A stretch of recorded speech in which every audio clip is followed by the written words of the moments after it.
Godt.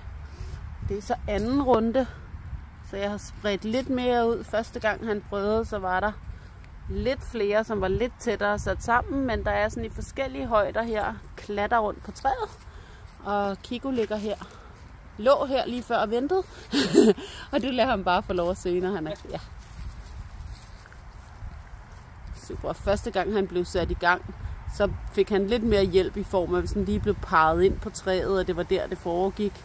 Og også en enkelt gang sådan lige parret sådan en finger op, sådan, så han kunne se, okay, det er deroppe, der foregår et eller andet. Det kan være, at han har brug for det igen, fordi jeg står her.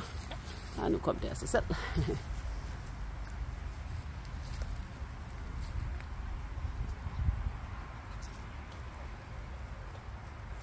Og når først han er i gang, så skal man faktisk ikke blande sig nævneværdigt. Man kan godt rose stille og roligt, man behøver ikke.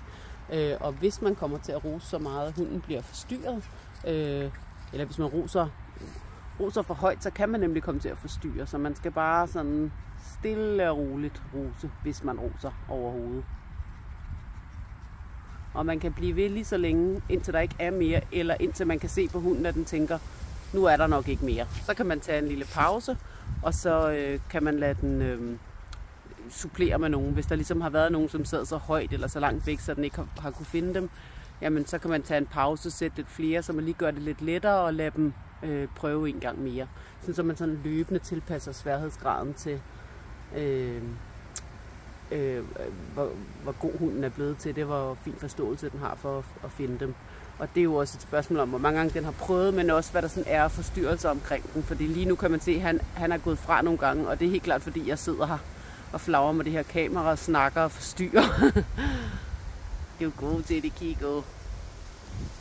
Ja, du er så god til det. Og man kan jo så gradvist sætte dem højere og højere op, sådan så til sidst kan jeg jo sætte dem så højt, så han faktisk skal stå på bagbenene for at nå dem. Det vil jo være endnu mere udfordrende.